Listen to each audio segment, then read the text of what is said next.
తెలంగాణలో శాసనసభ సమావేశాలు ప్రారంభమయ్యాయి. ఇప్పుడు లైవ్ చూద్దాం.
Come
గౌరవనీయులైన శాసన పరిషత్తు చైర్మన్ గారు, గౌరవనీయులైన శాసనసభ స్పీకర్ గారు, గౌరవనీయులైన ముఖ్యమంత్రి గారు, గౌరవనీయులైన మంత్రిమండలి సభ్యులు, గౌరవనీయులైన శాసన పరిషత్ శాసనసభ సభ్యులను, శ్రమించే తత్వం గల శాంతి కాములకైన యావత్ తెలంగాణ ప్రజానికాన్ని ఈ బడ్జెట్ సమావేశానికి నేను సాదరంగా ఆహ్వానిస్తున్నాను.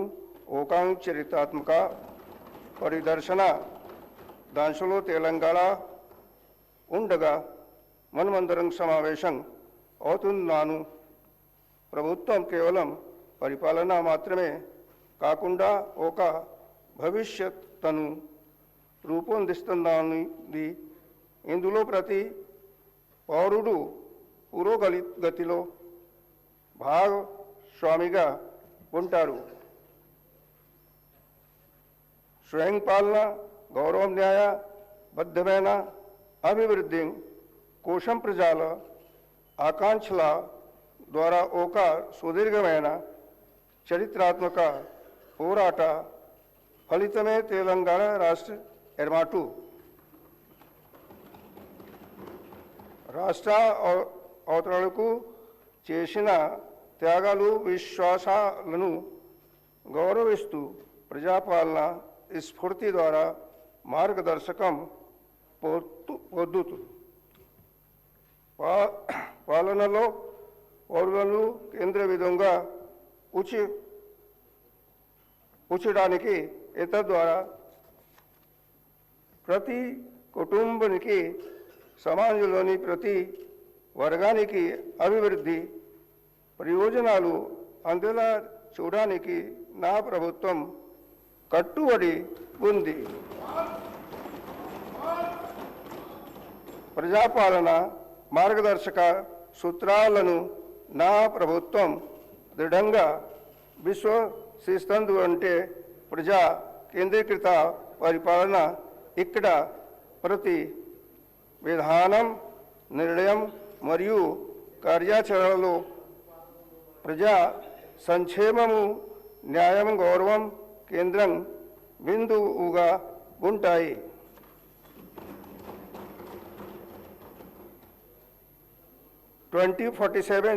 తెలంగాణ రైజింగ్ దిశగా మనము అడుగులు వేస్తున్నాం. సమ్మిళిత వృద్ధి తోకతో ప్రపంచ దిక్సూచిగా మన రాష్ట్రం నిలుస్తుంది అనేది ఈ విజన్. గత సంవత్సర కాలంలో సాహసోపేతమైన సంస్కరణలు, సంక్షేమ పథకాలు అందరికీ అందేలా మనం పటిష్టమైన పునాదులను వేశాం. ఈరోజు ఈ ప్రయోజనాలను సంఘటితం చేసి అందరికీ గౌరవప్రదమైన విశ్వస్తు సమృద్ధి దిశగా మనలను నడిపించే ఒక రోడ్ మ్యాప్ను నేను మీకు అందిస్తున్నాను. माननीय सदस्यगण, जैसे जैसे हम भारत की स्वतंत्रता के शताब्दी वर्ष की ओर बढ़ रहे हैं, सरकार ने महत्वाकांक्षी तेलंगाना राइजिंग विजन 2047 दस्तावेज प्रस्तुत किया है। यह दस्तावेज भारत सरकार के विकसित भारत 2047 विजन के अनुरूप और नीति आयोग के साथ साथ हैदराबाद के प्रतिष्ठित संस्थानों इंडियन स्कूल ऑफ बिजनेस और नालसार विश्वविद्यालय के परामर्श से तैयार किया गया है। हम अब धीमी प्रगति से आगे बढ़कर तीव्र आर्थिक विस्तार की ओर बढ़ रहे हैं। अपनी वर्तमान आर्थिक मजबूती की ठोस नींव पर खड़े होकर हमने एक परिवर्तनकारी लक्ष्य निर्धारित किया है। साल 2047 तक तेलंगाना को 3 ट्रिलियन डॉलर की व्यवस्था बनाना, जिनका अंतरिम लक्ष्य 2034 तक 1 ट्रिलियन डॉलर तक पहुंचना है। भारत की अर्थव्यवस्था निरंतर प्रगति का प्रदर्शन कर रही है, जहां राष्ट्रीय विकास दर 8%, महंगाई दर 1.72% अनुमानित है और राष्ट्रीय प्रति व्यक्ति आय में भी लगातार सुधार देखा जा रहा है। इस संदर्भ में तेलंगाना की अर्थव्यवस्था अत्यंत सुदृढ़ और लचीली बनी हुई है। वर्ष 2025-26 के लिए राज्य का सकल राज्य घरेलू उत्पाद 17.82 लाख करोड़ रुपए है, जो 10.7% की प्रभावशाली विकास दर को दर्शाता है। भारत की कुल जीडीपी में तेलंगाना का योगदान 4.99% है। हमारे राज्य की प्रति व्यक्ति आय 4,18,931 रुपये तक पहुंच गई है। साथ ही सरकार ने कीमतों में स्थिरता बनाए रखी है, जिसके परिणाम स्वरूप मुद्रास्फीति को 0.2% के न्यूनतम स्तर पर नियंत्रित किया गया है। पिछले 2 वर्षों के दौरान मेरी सरकार ने राज्य की अर्थव्यवस्था को सुदृढ़ करने के लिए कई केंद्रित और ठोस कदम उठाए हैं। बेहतर सिंचाई सहायता और किसान केंद्रित पहलों के माध्यम से कृषि उत्पादकता में उल्लेखनीय सुधार हुआ है। साथ ही निवेश प्रोत्साहन और ईज ऑफ डूइंग बिजनेस में सुधार के जरिए औद्योगिक विकास को निरंतर बढ़ावा दिया गया है। इसके साथ ही आईटी, व्यापार, पर्यटन और अन्य उभरते क्षेत्रों में वृद्धि के साथ सेवा क्षेत्र का भी विस्तार जारी है। विभिन्न क्षेत्रों में किए गए इन समन्वित प्रयासों ने राज्य की मजबूत और निरंतर आर्थिक प्रगति में महत्वपूर्ण योगदान दिया है। The government has adopted the Cure Pure Rare framework as a polycentric strategy to ensure balance and inclusive development across the state, moving beyond the Hyderabad-centric growth model. Under this approach, the core urban region core will evolve into a net zero, knowledge-driven global hub. The peri-urban region will emerge as a manufacturing and logistic engine, and the rural agri-region will be revitalized through climate-smart agriculture, ecotourism, and food processing, together creating a unified, resilient, and future-ready state economy. We are apologizing the core urban region economy model to ensure sustainable and equitable growth. Telangana is urbanizing rapidly as urban population in projected to reach 53.8% by 2031. In view of this, recently my government has trifurcated the GHMC into 3 separate identity: Cyberabad Municipal Corporation, Malkajgiri Municipal Corporation, and the reconstituted GHMC. This restructuring of the municipal area will enable closer supervision of civic services, quicker grievances redressal, improved infrastructure, planning, and more balanced urban development. It will strengthen democratic decentralization by bringing urban governance closer to the people in the true spirit of the 74th Constitutional Amendment. The government also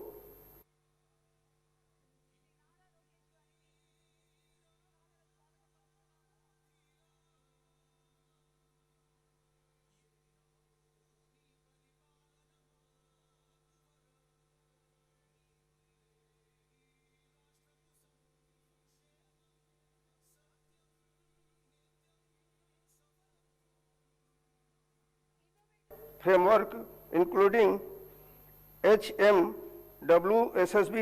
and Hydra.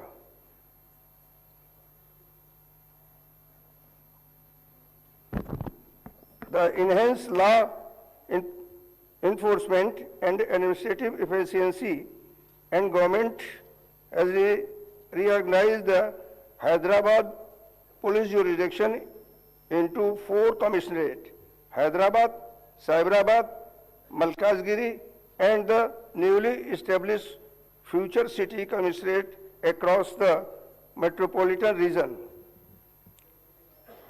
Cure क्षेत्र को प्रदूषणकारी उद्योगों से मुक्त करने के लिए सरकार ने HILT नीति के तहत प्रदूषण फैलाने वाले उद्योगों को ORR के बाहर स्थानांतरित करने का निर्णय लिया है। सरकार ने इलेक्ट्रिक वाहनों को अपनाने को प्रोत्साहित करने का निर्णय लिया है और इलेक्ट्रिक वाहनों को लाइफ टैक्स से छूट देने का आदेश जारी किए हैं। इसकी शुरुआत के तौर पर सरकार क्योर क्षेत्र में एकल उपयोग प्लास्टिक के उपयोग पर प्रतिबंध लगाने की योजना बना रही है। हैदराबाद झीलों और चट्टानों का शहर है और सरकार मुख्य शहरी क्षेत्र की सभी झीलों और तालाबों के कायाकल्प के लिए प्रतिबद्ध है। नवनिर्मित हाइड्रा ने 1045 एकड़ से अधिक सार्वजनिक भूमि और जल निकायों को अतिक्रमण मुक्त कराया है, जिसमें लगभग 60,000 करोड़ रुपए मूल्य की शहरी संपत्तियों को सुरक्षित किया गया है। बतुकम्मा, कुंटा, नल्ला चेरू और बामरुक उदुद्दीन दौला झीलों को हाल ही में मुक्त करा करके उनका पुनरुद्धार किया गया है। ये सभी मुक्त कराए गए तालाब विकास केंद्रों के रूप में उभरेंगे, जो एक फलते फूलते झील अर्थव्यवस्था लेक इकोनॉमी को बढ़ावा देंगे और महिलाओं को अस्थायी आजीविका के अवसरों के माध्यम से सशक्त बनाएंगे। The government is revitalizing Hyderabad ecological corridor through the 55-kilometer Mushi riverfront transformation project extending from the Usman Sagar and Himayat Sagar reservoir to Gandhi Sarovar. Phase 1 of the project is currently under implementation as part of Mushi rejuvenation. Godavari Phase 2 and 3 projects are already sanctioned and work in brisk progress.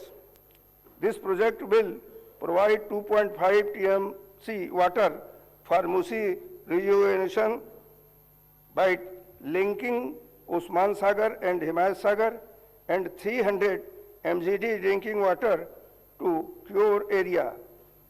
As a part of Musi rejuvenation, by 45 STP are operational and 39 STP are under construction. The treated water will be supplied to a data center, landscaping of ORR, other industrial use and construction industry. The government is undertaking the prestigious Gandhi Sarovar project at the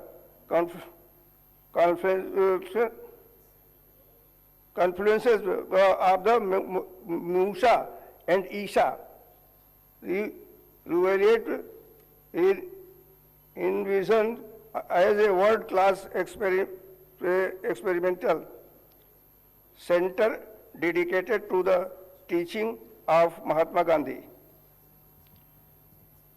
आउटरोड ring और 360 kilometre लंबे regional ring road के बीच स्थित peri urban reason economy का उद्देश्य राज्य के विनिर्माण MSME cluster eco industrial park और लॉजिस्टिक के प्राथमिक केंद्र के रूप में कार्य करना है।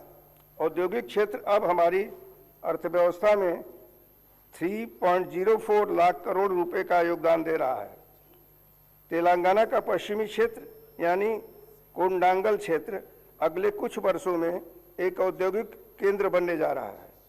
सरकार ने परिवर्तनकारी विकास के हिस्से के रूप में multi product industrial park Kodangal के अलावा आगामी रेडियल रोड सेकेंड से सटे बड़े औद्योगिक पार्कों के लिए भूमि अधिग्रहण की योजना बनाई है। रेडियल रोड के साथ साथ बिजली और पानी की उपयोगिता की भी योजना बनाई जा रही है। मल्टी प्रोडक्ट इंडस्ट्रियल पार्क कोंडागल के हाउसिंग लेआउट का काम तेज गति से चल रहा है और जल्द ही यहाँ बुनियादी ढांचे का काम शुरू किया जाएगा। 3,245 एकड़ में फैली राष्ट्रीय औद्योगिक गलियारा जहीराबाद औद्योगिक स्मार्ट सिटी, जिसे भारत सरकार के national industrial corridor development and implementation trust के साथ मिलकर शुरू किया गया है, अब एसपीबी द्वारा ईपीसी अनुबंध प्रदान करने और अन्य गतिविधियों के साथ परिचालन में आ रही जहीराबाद NIMZ के हिस्से के रूप में योजनाबद्ध शेष भूमि अधिग्रहण की प्रक्रिया को भी तेज किया जा रहा है। To enhance connectivity and improve mobility between the outer ring road and the regional ring road, the government has proposed the development of radial road, which will be facilitate smoother traffic movement and support the region's growing urban and economic activity. A greenfield Hyderabad-Amravati expressway is being developed from Hyderabad, passing through future city and Amravati and extending up to Bandar Port to strengthen regional connectivity and facilitate faster movement of people and goods. हाल ही में भारत सरकार ने हैदराबाद से बेंगलुरु, चेन्नई और पुणे के लिए 3 high speed bullet ट्रेनों की घोषणा की है। सरकार यह सुनिश्चित करने के लिए सभी आवश्यक कदम उठाएगी कि शमशाबाद को बुलेट ट्रेन के एक प्रमुख केंद्र के रूप में विकसित किया जाए, जिससे क्षेत्रीय संपर्क मजबूत होगा और राज्य के आर्थिक विकास को गति मिलेगी। To improve air connectivity in the region, Government of India has also approved proposal for establishment of 2 airports at Warangal and Adilabad. The government is taking measures to ensure speedily establishment to these airports. The Future City Development Authority, constituted on 12 March 2025, spans about 765 square kilometer, 56 villages and 7 mandals, and will anchor industrial and urban growth in the rural region. At the core will be Bharat Future City, a 30,000 acre greenfield smart city designed on the 15-minute city model with walkable mixed-use neighborhood development premises have commenced and comprehensive master plan for FCDA is being prepared to guide long-term growth and driving Telangana future economy.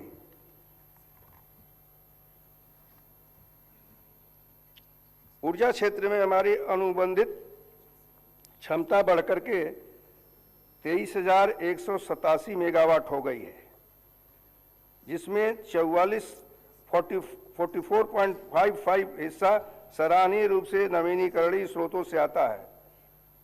ग्राम पंचायतों तक पहुंचते हुए digital connectivity का भी विस्तार किया गया है। The government is also committed to transforming Telangana into a global hub for innovation, investment and sustainable development. In this direction, the government recently organized the Telangana Rising Global Summit in Hyderabad for 2 days. The summit brought together leading investors, global business leaders, and prominent industrialists from various sectors. During the summit, several memorandum the understanding were signed with investors expressing their commitment to invest rupees 5.75 lakh crore.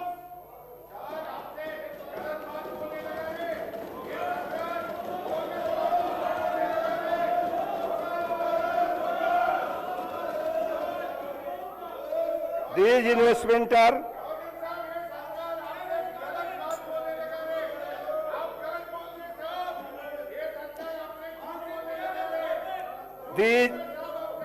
investments are expected to accelerate economic growth, generate large-scale employment opportunity, and strengthen Telangana's position as a leading destination for the global investment. The government has secured a historic achievement with the inauguration of the Saffron CMS International Aero Engine MRO facility in Hyderabad, the first and largest of the kind in India. हाल ही में हैदराबाद में 23वें bio Asia 2026 अंतर्राष्ट्रीय सम्मेलन का आयोजन किया गया, जिसमें 1700 करोड़ रुपए के निवेश को आकर्षित किया है। हमारा निर्यात प्रदर्शन उत्कृष्ट है और 1.61 लाख करोड़ रुपए के व्यापारिक निर्यात के साथ हम भारत में 7वें स्थान पर हैं। इसमें एरोस्पेस देश क्षेत्र की प्रमुख भूमिका है, जो हमारे कुल निर्यात का लगभग 30% हिस्सा है। मुझे यह बताते हुए अपार हर्ष हो रहा है कि भारत सरकार द्वारा किए गए ईज ऑफ डूइंग बिजनेस मूल्यांकन में तेलंगाना को शीर्ष उपलब्धि हासिल करने के रूप में मान्यता दी गई है। सरकार Telangana overseas man power company limited के माध्यम से राज्य के युवाओं के लिए सुरक्षित और नैतिक विदेशी रोजगार को बढ़ावा देती है। इस एजेंसी ने स्वास्थ्य सेवा, आतिथ्य निर्माण और लॉजिस्टिक जैसे क्षेत्रों में यूएई, जर्मनी, जापान, यूके और कनाडा सहित 16 से अधिक देशों से 13,930 से अधिक उम्मीदवारों को सफलतापूर्वक नियुक्त किया है। साथ ही यह एजेंसी उम्मीदवारों को अंतर्राष्ट्रीय रोजगार के लिए तैयार करने हेतु विदेशी भाषा प्रशिक्षण, कौशल विकास, वीजा मार्गदर्शन और प्रस्थान पूर्व उन्मुखीकरण प्रशिक्षण, प्री डिपार्चर ऑपरेशनल ट्रेनिंग भी प्रदान करती है। सेवा क्षेत्र राज्य का प्रमुख स्तंभ बना हुआ है, जो राज्य के सकल मूल्य वर्धित में 68.6% का योगदान देता है और 13.5% की दर से बढ़ रहा है। हैदराबाद ने एक वैश्विक तकनीकी केंद्र के रूप में अपनी स्थिति को और मजबूत किया है, जहां भारत के लगभग 20% ग्लोबल कैपेबिलिटी सेंटर स्थित हैं। तेलंगाना वैश्विक निवेश के लिए पसंदीदा केंद्र बना हुआ है। विश्व आर्थिक मंच और अन्य देशों में गए हमारे प्रतिनिधिमंडल ने निवेश हासिल किया है, जिससे रोजगार के महत्वपूर्ण अवसर पैदा होंगे। हमारा आईटी निर्यात 3.13 लाख करोड़ रुपए तक पहुंच गया है, जो 9.39 लाख से अधिक नौकरियों को आधार प्रदान कर रहा है। अर्थव्यवस्था को और गति देने के लिए हमने तेलंगाना पर्यटन नीति 2025-2030 शुरू की है, जिसका लक्ष्य 15,000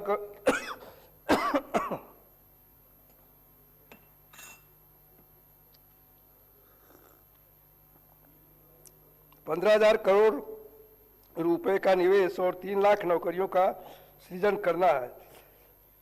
वी हब समावेशिता को बढ़ावा देना जारी रखे हुए हैं, जो सभी 33 जिलों में 700 से अधिक महिला उद्यमियों को सहायता प्रदान कर रहा है। सरकार ने दावोस में एक नई next gen life sciences policy 2026 और 2030 का अनावरण किया है, जिसका उद्देश्य 2030 तक तेलंगाना को एआई अनुसंधान एवं विकास और उन्नत विनिर्माण पर ध्यान केंद्रित करते हुए दुनिया के शीर्ष 5 वैश्विक लाइफ साइंसेज क्लस्टरों में से एक के रूप में स्थापित करना है। लाइफ साइंसेज क्षेत्र ने 73,360 करोड़ रुपए का निवेश आकर्षित किया है, जिससे 1 लाख से अधिक प्रत्यक्ष और 2.5 लाख अप्रत्यक्ष नौकरियां सृजित हुई हैं। आरएआई ढांचे के तहत हम आय के स्रोतों में विविधता ला रहे हैं और किसानों को कृषि उद्यमों के रूप में सशक्त बनाने में के लिए मूल्यांकन श्रृंखलाओं को मजबूत कर रहे हैं। कृषि तेलंगाना की धड़कन बनी हुई है। सरकार ने 2025-26 में इस क्षेत्र के लिए 26,684 करोड़ रुपए आवंटित किया है।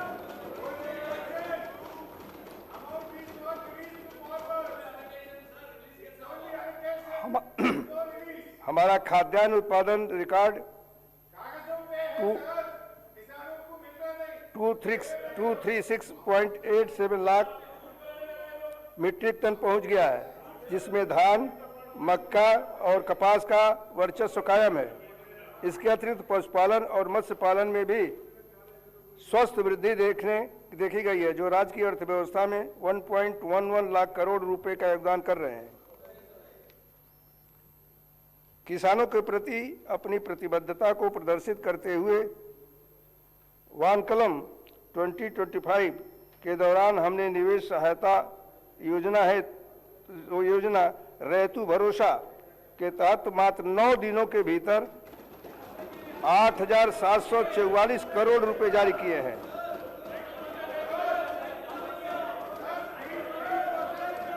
इसके अलावा किसानों के लिए लाभकारी मूल्य सुनिश्चित करने के लिए सरकार ने 71.86 लाख टन धान की खरीद की है, जो अब तक की सबसे अधिक खरीद है। इसमें 39.08 लाख मीट्रिक टन सन्ना बीएम शामिल है। 19,099 करोड़ रुपए की राशि सीधे किसानों के बैंक खाते में दी गई है। कृषि को लाभदायक बनाने के लिए हमने सन्न रकम धान के लिए 500 रुपये प्रति क्विंटल का बोनस जारी किया है, जिससे लाखों किसानों को लाभ हो रहा है और चावल की उत्कृष्ट किस्म की खेती को बढ़ावा मिला है। साथ ही सरकार ने 2 लाख रुपए का ऋण माफी योजना को सफलतापूर्वक लागू किया है, जिससे 20,616 करोड़ रुपए के व्यय के साथ 25 लाख से अधिक किसानों का कर्ज का बोझ कम हुआ है। सरकार पारंपरिक बिजली के पंप सेटों को सौर ऊर्जा संचालित पंप सेटों में बदलने का लिए कदम उठा रही है। यह पहल संधारणीय ऊर्जा सस्टेनेबल एनर्जी के प्रयोग को बढ़ावा देने के साथ साथ किसानों को विश्वसनीय और पर्यावरण के अनुकूल सिंचाई सुविधा प्रदान करने में सहायता करेगी। भूमि संबंधी मुद्दों के अस्थायी समाधान के लिए सरकार ने तेलंगाना भू भारती अधिनियम 2025 लागू किया है, जिसके तहत एक अद्वितीय भू आधार भूमि पहचान प्रणाली शुरू की गई है। जमीनी स्तर पर भूमि प्रशासन को मजबूत करने के लिए विभिन्न स्तरों को 8,900 कर्मचारियों को तैनात किया गया है, जिसमें 5,010 ग्राम पालन अधिकारी और 3,520 लाइसेंस प्राप्त सर्वेक्षक शामिल हैं।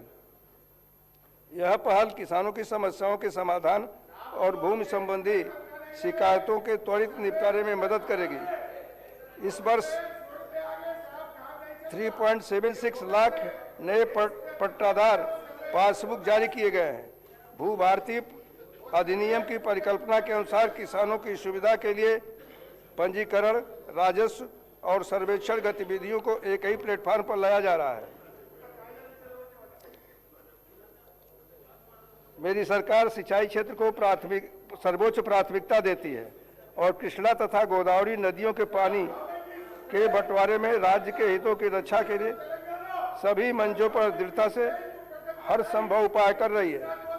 2004 से जलाय मग्न के तहत शुरू की गई लंबे समय से लंबित परियोजनाओं और 2014 एवं 2015 में शुरू की गई कुछ परियोजनाओं को पूरा करने के लिए सरकार ने अगले कुछ महीनों में लंबित भूमि अधिग्रहण और R&R को पूरा करने का निर्णय लिया है।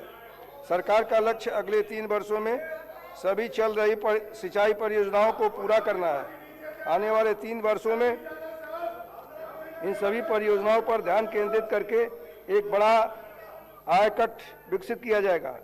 सरकार सिंचाई में निरंतर निवेश, वैज्ञानिक नवाचार और बाजार संपर्क के माध्यम से कृषि को मजबूत करने के लिए दृढ़ संकल्पित है, ताकि तेलंगाना के किसान न केवल चुनौतियों का सामना कर सकें बल्कि समृद्ध भी हों।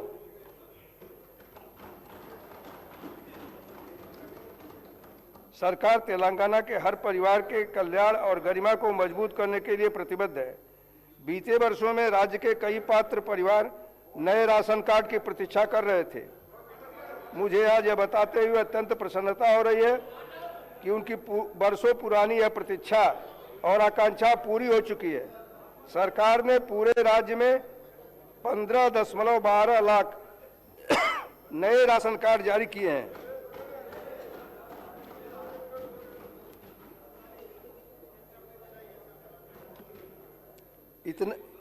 इतना ही नहीं, जो राशन कार्ड पहले से मौजूद थे उनमें भी 19.44 लाख नए सदस्यों को नाम जोड़े गए हैं। इसके अतिरिक्त मौजूदा राशन कार्डों में 19.44 लाख नए नाग सदस्यों को जोड़ा गया है। वर्तमान में 1.05 करोड़ राशन कार्ड मौजूद हैं, जो 3.38 करोड़ यूनिट को कवर करते हैं, जिससे यह सुनिश्चित होता है कि बड़ी संख्या में परिवारों को सार्वजनिक वितरण प्रणाली का लाभ मिले। सरकार सार्वजनिक वितरण प्रणाली के तहत सभी उचित मूल्य की दुकानों के माध्यम से महीन चावल वितरण योजना भी लागू कर रही है। इस पहल के तहत प्रत्येक लाभार्थी को 6 किलो महीन चावल मिल रहा है, जिससे पूरे राज्य में लगभग 3.38 करोड़ लोग लाभान्वित हो रहे हैं। यह कदम खाद्य सुरक्षा सुनिश्चित करने और लोगों को प्रदान किए जाने वाले खाद्यान्न की गुणवत्ता में सुधार के लिए हमारी प्रतिबद्धता को दर्शाता है। गरीबों के लिए आवास की सर्वोच्च प्राथमिकताओं में से एक है इंदिरम्मा इंदलू योजना के तहत सरकार ने 4.5 लाख घर बनाने का महत्वाकांक्षी लक्ष्य रखा है, जिसके तहत प्रत्येक विधानसभा क्षेत्र के लिए 3,500 घर आवंटित किए गए हैं। यह योजना 22,500 करोड़ रुपए के कुल परिव्यय के साथ लागू की जा रही है। अब तक 3,24,536 घरों को मंजूरी दी जा चुकी है और 2,62,449 घर वर्तमान में निर्माण के विभिन्न चरणों में हैं। जनजातीय समुदायों पर विशेष ध्यान देते हुए जनजातीय आबादी वाले विधानसभा क्षेत्रों को अतिरिक्त कोटा दिया गया है और विशेष रूप से कमजोर जनजातीय समूहों को इस कार्यक्रम के तहत संपूर्ण संतृप्ति पर कवर किया गया है। निर्माण की प्रगति में सहायता के लिए सरकार विभिन्न चरणों में पूरे हुए घरों के लिए पहले ही 5,73,84 करोड़ रुपए जारी कर चुकी है। मनरेगा के माध्यम से हमने 6.52 करोड़ मानव दिवस का रोजगार सृजित किया है। महिला सशक्तिकरण हमारी ग्रामीण राजनीति के केंद्र में है। इंदिरा महिला शक्ति पहल के माध्यम से स्वयं सहायता समूहों को उद्यमियों के रूप में बदला जा रहा है, जो सौर ऊर्जा संयंत्रों से लेकर के कैंटीन तक विभिन्न उद्यमों का प्रबंधन कर रहे हैं। इस रणनीतिक हस्तक्षेप का उद्देश्य ग्रामीण महिलाओं की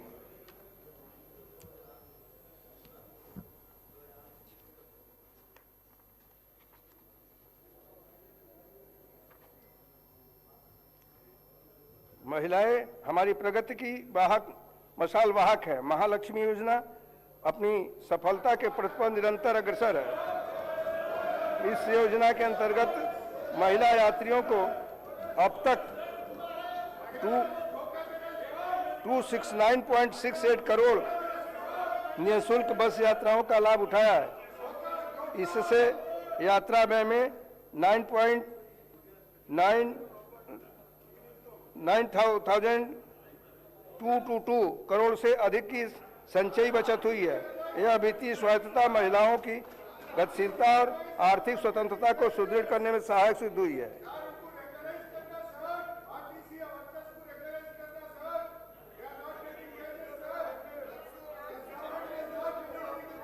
महालक्ष्मी योजना में सब्सिडी वाले एलपीजी सिलेंडर कार्यक्रम भी शामिल हैं, जो 42.90 लाख पात्र परिवारों को लाभान्वित करता है और स्वच्छ ऊर्जा के उपयोग को बढ़ावा देता है। गृह ज्योति योजना के तहत गरीब परिवारों को 200 यूनिट तक मुफ्त बिजली की आपूर्ति की जा रही है। इस योजना के तहत 53.09 लाख परिवार लाभ उठा रहे हैं। अब तक सरकार 3,900.54 करोड़ रुपए खर्च कर चुकी है और 10.97 करोड़ शून्य बिल जारी किए गए हैं। तेलंगाना ने 67 लाख सदस्यों के साथ महिला स्वयं सहायता समूहों का एक मजबूत नेटवर्क तैयार किया है।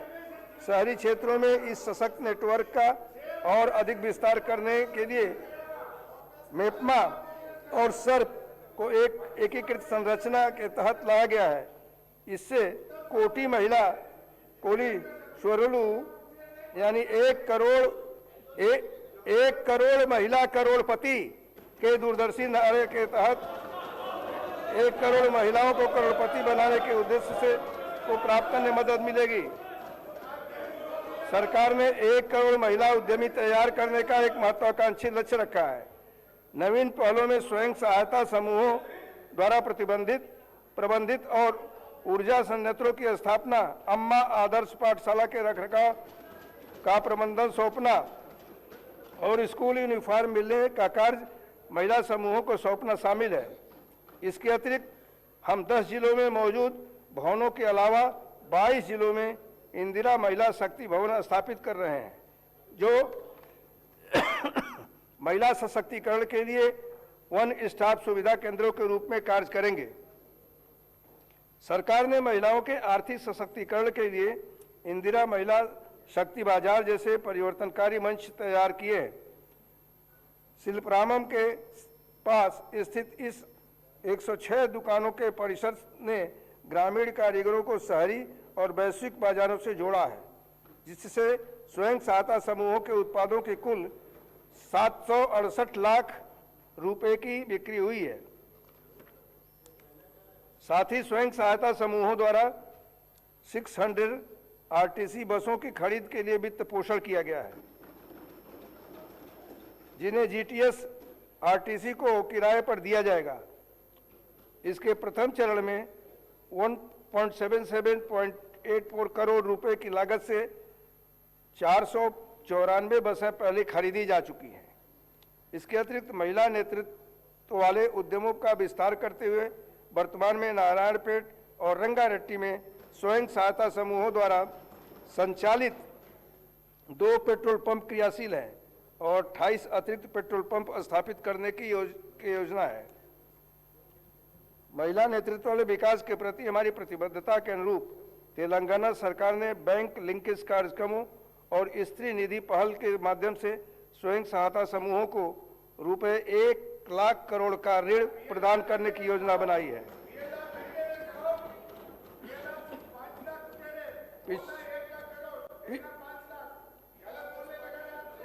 पिछले 2 वर्षों में फरवरी 2026 के अंत तक 57,000 करोड़ से अधिक का ऋण वितरित किया जा चुका है।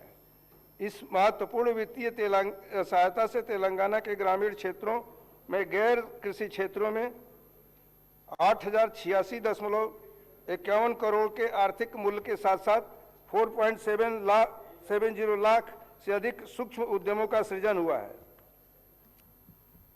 सरकार दिव्यांग व्यक्तियों के पुनर्वास को सर्वोच्च प्राथमिकता दे रही है और 2 दिव्यांग व्यक्तियों के बीच विवाह के लिए 2 लाख का नगद प्रोत्साहन कर रही है। सरकार ने 0.5 वर्ष की आयु के बच्चों में विकासात्मक देरी और शारीरिक अक्षमताओं की शीघ्र पहचान के लिए बाल भरोसा योजना शुरू की है, जबकि वरिष्ठ नागरिकों के बीच सामाजिक मेलजोल को बढ़ावा देने के लिए 37 प्रणाम multi service day care centre स्थापित किए गए हैं।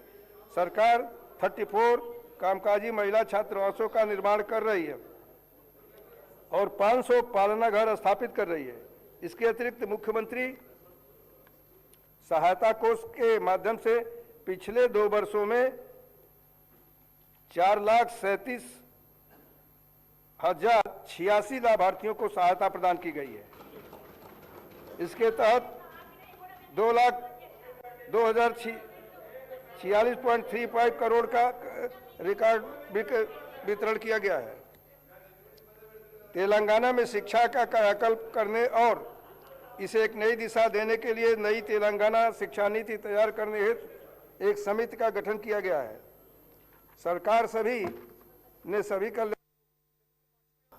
आवासीय विद्यालयों और कॉलेजों में आहार शुल्क में 40% और कॉस्मेटिक शुल्क में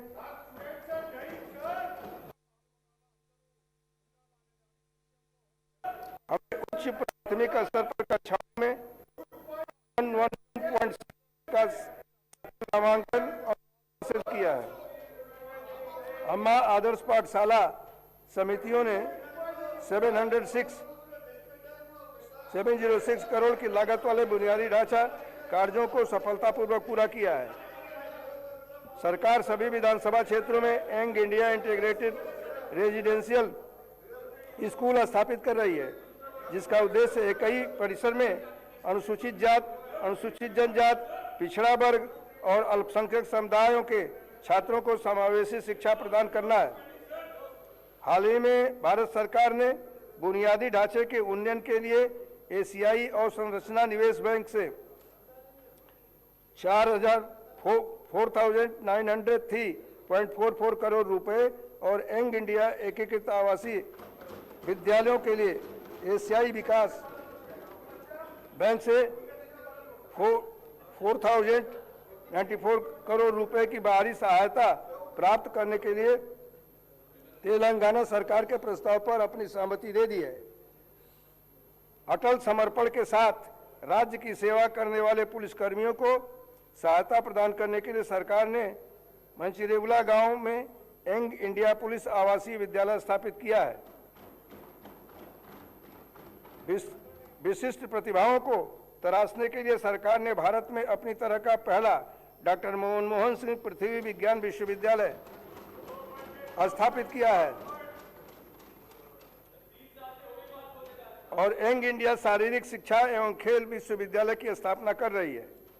कौशल के अंतर को पाटने के लिए सरकार ने यंग इंडिया स्किल्स यूनिवर्सिटी की स्थापना की है और इंडस्ट्री 4 के कौशल प्रदान करने के लिए आईआईटी को एडवांस टेक्नोलॉजी सेंटर्स के रूप में उन्नत किया है। स्वस्थ तेलंगाना के महत्वाकांक्षी तेलंगाना राइजिंग 2047 विजन को साकार करने और मातृ मृत्यु अनुपात को 6 से नीचे और शिशु मृत्यु दर को 7 से नीचे लाने जैसे परिवर्तनकारी लक्ष्यों को प्राप्त करने के लिए राज्य अपने नैदानिकी और डिजिटल स्वास्थ्य सेवा बुनियादी ढांचे का विस्तार कर रहा है। हम उपचारात्मक से निवारक स्वास्थ्य देखभाल मॉडल की ओर बढ़ रहे हैं, जिसका लक्ष्य 2047 तक स्वास्थ्य व्यय को जीएसडीपी के 8% तक बढ़ाना है। हमारे प्रयास मातृ मृत्यु अनुपात में 43 और शिशु मृत्यु दर में 18 की भारी गिरावट में स्पष्ट रूप से दिखाई देते हैं, जो कि 88 और 25, 88 और 25 के अखिल भारतीय मूल्यों से काफी कम है। जनसांख्यिकी स्वरूप और लोकतांत्रिक संस्थानों में भागीदारों को सुदृढ़ करने के उद्देश्य से सरकार ने स्थानीय निकाय चुनाव लड़ने के लिए 2 बच्चों की अनिवार्यता की शर्त को समाप्त कर दिया है। सरकार राज्य में वारंगल हेल्थ सिटी, संतनगर अलवाल और एलबी नगर में तेलंगाना आयुर्विज्ञान संस्थान के निर्माण, निम्स के विस्तार, उस्मानिया सामान्य अस्पताल के नए परिसर और 17 नए चिकित्सा महाविद्यालयों के निर्माण के माध्यम से स्वास्थ्य बुनियादी ढांचे के सृजन और उन्नयन पर लगभग 11,000 करोड़ खर्च कर रही है। इन सुविधाओं को इसी वर्ष के अंत तक क्रियाशील बनाने के लिए कदम उठाए जा रहे हैं।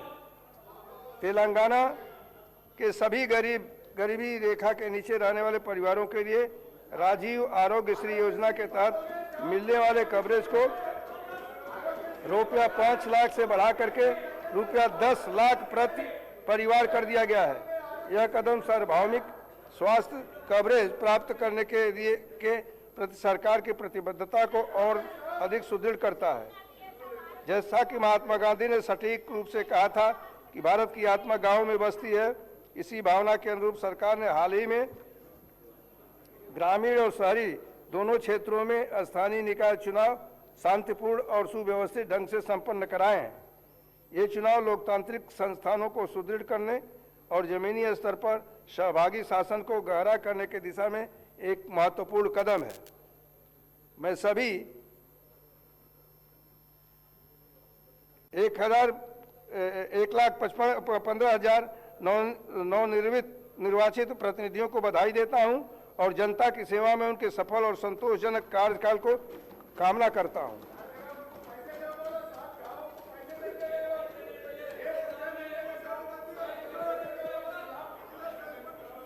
सरकार ने शासन के विभिन्न क्षेत्रों में नई नीतिगत पहलों को तैयार करने और उन्हें आकार देने में क्रांतिकारी पहल की है। शासन को पुनर्जीवित करने के हिस्से के रूप में सरकार ने पिछले 2 वर्षों के भीतर निम्नलिखित नीतियां जारी की है। इंदिरा महिला शक्ति नीति, तेलंगाना पर्यटन नीति 2025, कैबिनेट द्वारा अनुमोदित खेल नीति, तेलंगाना राइजिंग 2047 नीति,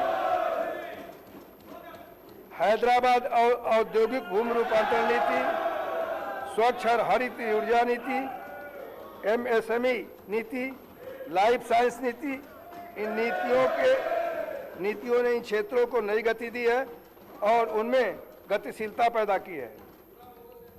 केंद्रित प्रशासनिक और विकासात्मक पहलों के माध्यम से शासन को जनता के करीब लाने के लिए प्रजा पालना प्रगति प्रणाली का एक 99 दिवसीय कार्य को उत्कृष्टता और वैश्विक मानकों के साथ आयोजित करने के शहर की क्षमता को प्रदर्शित करता है।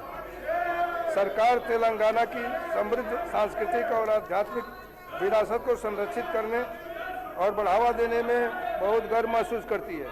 देश के सबसे बड़े आदिवासी समागम के रूप में मान्यता प्राप्त मोदारम समक का सारलम्मा जतारा का आयोजन अत्यंत भव्यता और भक्ति के साथ किया गया। एक ऐतिहासिक पहल के तहत सरकार ने आदिवासी परंपराओं की पवित्रता को बनाए रखते हुए पावन वन देवियों को गद्दे वेदी का पुनर्निर्माण कार्य संपन्न किया। आदिवासी रीति रिवाजों और परंपराओं को अक्षुण्ण रखते हुए मंदिर परिसर को काकतीय काल के आदिवासी प्रतीकों से प्रेरित संरचनाओं, विस्तारित वार्डों और भव्य स्वागत द्वारों के साथ पुनर्विकसित किया गया। इस वर्ष के भव्य जतारा में लगभग 2 करोड़ श्रद्धालुओं ने भाग लिया, जिनमें तेलंगाना, आंध्र प्रदेश, महाराष्ट्र और छत्तीसगढ़ के आदिवासी और गैर आदिवासी भक्त शामिल थे, जो इस देश के सबसे बड़े आध्यात्मिक आयोजनों में से एक बनाता है। सरकार राज्य भर के प्रमुख आध्यात्मिक केंद्रों का विकास कार्य भी कर रही है। श्रद्धालुओं के लिए सुविधाओं को बढ़ाने हेतु भद्राचलम श्री राम मंदिर और बेमुलवाड़ा स्थित श्री राजराजेश्वर स्वामी मंदिर में विकास की पहलें कार्यान्वित की जा रही है। इसके अतिरिक्त सरकार ने आध्यात्मिक विरासत को टिकाऊ पर्यटन विकास के साथ जोड़ते हुए इको टेम्पल टूरिज्म को बढ़ावा देने की योजना तैयार की है। अगले वर्ष होने वाले गोदावरी पुष्करालु की तैयारी में सरकार वासर से भद्राचलम तक गोदावरी नदी के तट पर स्थित मंदिरों का विकास करेगी, ताकि तीर्थयात्रियों के लिए बेहतर बुनियादी ढांचा और सुविधाएं सुनिश्चित की जा सके। इन पहलों के माध्यम से सरकार पर्यटन और क्षेत्रीय विकास को बढ़ावा देने के साथ साथ तेलंगाना की आध्यात्मिक विरासत को निरंतर मजबूत कर रही है। अंत में माननीय सदस्यगण, आज मैंने जो रूपरेखा रोड मैप प्रस्तुत किया है, वह केवल योजनाओं का संग्रह मात्र नहीं है, बल्कि हमारी महत्वाकांक्षा का प्रमाण है। हम एक ऐसे तेलंगाना का निर्माण कर रहे हैं जो नवाचार में अग्रणी हो, वंचितों के लिए एक सुरक्षित आश्रय हो और विश्व के लिए एक आदर्श बने। तेलंगाना आज एक असाधारण परिवर्तन की दहलीज पर खड़ा है। यह बजट केवल वित्तीय आवंटन के बारे में नहीं है, यह एक अधिक मजबूत और अधिक लचीले तेलंगाना को आकार देने के बारे में है। यह प्रगति के लिए एक रूपरेखा, न्याय के प्रति एक प्रतिबद्धता और हर नागरिक के लिए एक वादा है कि उनकी आकांक्षाएं मायने रखती हैं। ना प्रभुत्वं संकल्पम अंच चाल मैनादि रूपों दिस्तुन्ना प्रति विधानम चेपड़ू तुन्ना प्रति कार्यक्रमम अमलू चेस्तुन्ना प्रति संस्कार प्रजल्लू कोला अवकाशाలను సృష్టించడం వారిని సాధికారత వైపు నడిపించడం మరియు సమ్మిళిత అభివృద్ధిని సాధించడం అనే లక్ష్యంతో ముందుకు సాగుతోంది. లక్ష్యం స్పష్టంగా ఉది దిశ నిర్ణయించబడింది. ముందుకు సాగుతున్న ఈ ప్రయాణం ఆగదు. అభివృద్ధి చెందిన ప్రపంచ నగరాలు దేశంలో తెలంగాణ పోటీ పూర్తిందు ప్రపంచ వ్యాప్తంగా విజయవంతమైన అభివృద్ధి నాములాడ నుడి ప్రేళ పోతందు 2047 నాటికి $3 ట్రిలియన్ ఆర్థిక వ్యవస్థను సంధిస్తే తెలంగాణ లక్ష్యంగా ఈ మహత్తర లక్ష్యాన్ని సాధించడానికి మనమందరం ఐక్యతతో ఆత్మవిశ్వాసంతో దృఢ నిశ్చయం కలిసి ముందుకు సాగుదాం. జై హింద్, జై తెలంగాణ.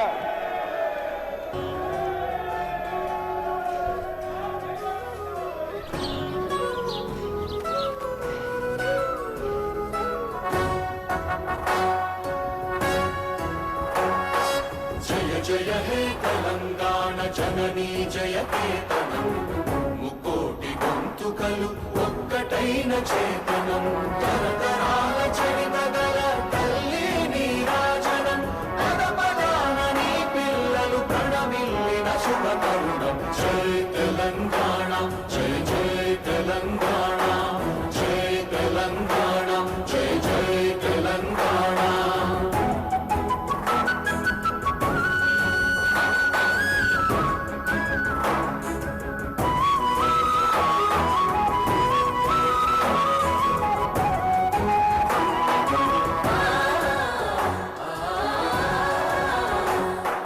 జానపద జనజీవన జావళీలు జాలువార కవి గాయక వైతాళిక